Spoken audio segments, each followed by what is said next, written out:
الرحمن الرحیم شعور تجلیات بند نمبر 11 زے زہد پر چت لگاوے آپ کھوئے تب ہر کو پاوے زہد بہاری آنگن دے سیج پیا کی چڑھ سکھ لے سیس کاٹ کے آگے دھرے سوئی سیج پیا کی چڑھے سیس کاٹ کے انگ نہ موڑے واں کامن کو پیتم لوڑے جو کامن پیو کے من مانے اوگن اس کے گن کر جانے جا کے من پیا چت نہ جوڑے گن اس کے اوگن کر موڑے سوئی لے جگا جا پر پیو چت دھرے بات سنت ان کہا ان بھاونتی نار کے چتر سہاگن شبھ نہیں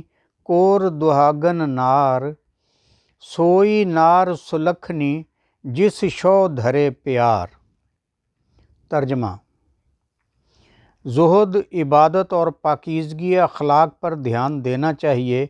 راہ سلوک کے مسافر جب اپنی صفات کو صفات حق میں گم کر دیتے ہیں تو معرفت حق تعالی نصیب ہوتی ہے۔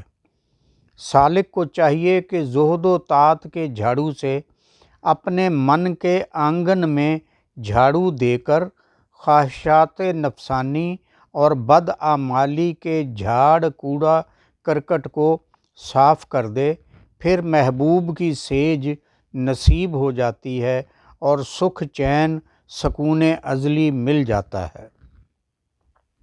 جو سالک اپنے باغی نفس کا سر کاٹ کر اپنے محبوب یعنی مرشد کے آگے پیش کر دیتا ہے، اسے ہی محبوب کی سیج پر چڑھنا یعنی وصال محبوب نصیب ہوتا ہے۔ سالک کو چاہیے کہ نفس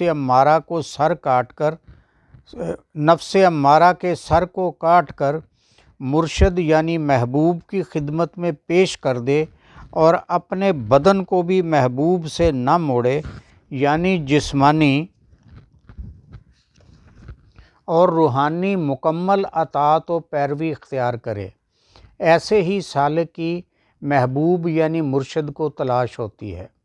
جو کام شوہر یعنی مرشد کو پسند ہو اس کام کے نقص کو بھی خوبی شمار کرے۔ جس کام یا جس شخص کی طرف محبوب یا مرشد دھیان نہ دے، توجہ نہ کرے، اس کام کی خوبی کو بھی برائی جان کر اس سے دور رہے۔ تو بھی وہی لے جگا وہی راگنی گا جس کو تیرا شوہر یا مرشد پسند کرے۔ شوہر کا مزاج نہ سمجھنے والی عورت شوہر کی ناپسندیدہ ہو جاتی ہے۔ ایسی ناپسندیدہ عورت کی بات سن کر بھی شوہر یا مرشد ان سنی کر دیتا ہے۔ شوہر کے نزدیک چالاک اور ہوشیار عورت بھی پسند نہیں کی جاتی، جیسے دوسرا شوہر کر لینے والی عورت بھی ہندو سماج میں ظالم سمجھی جاتی ہے۔ چنانچہ عورت وہی اچھی اور باکردار سمجھی جاتی ہے جسے اس کا شوہر پیار کرے، یعنی اپنے حسن و کردار اور اخلاق سے وہ شوہر کا پیار اپنا لے۔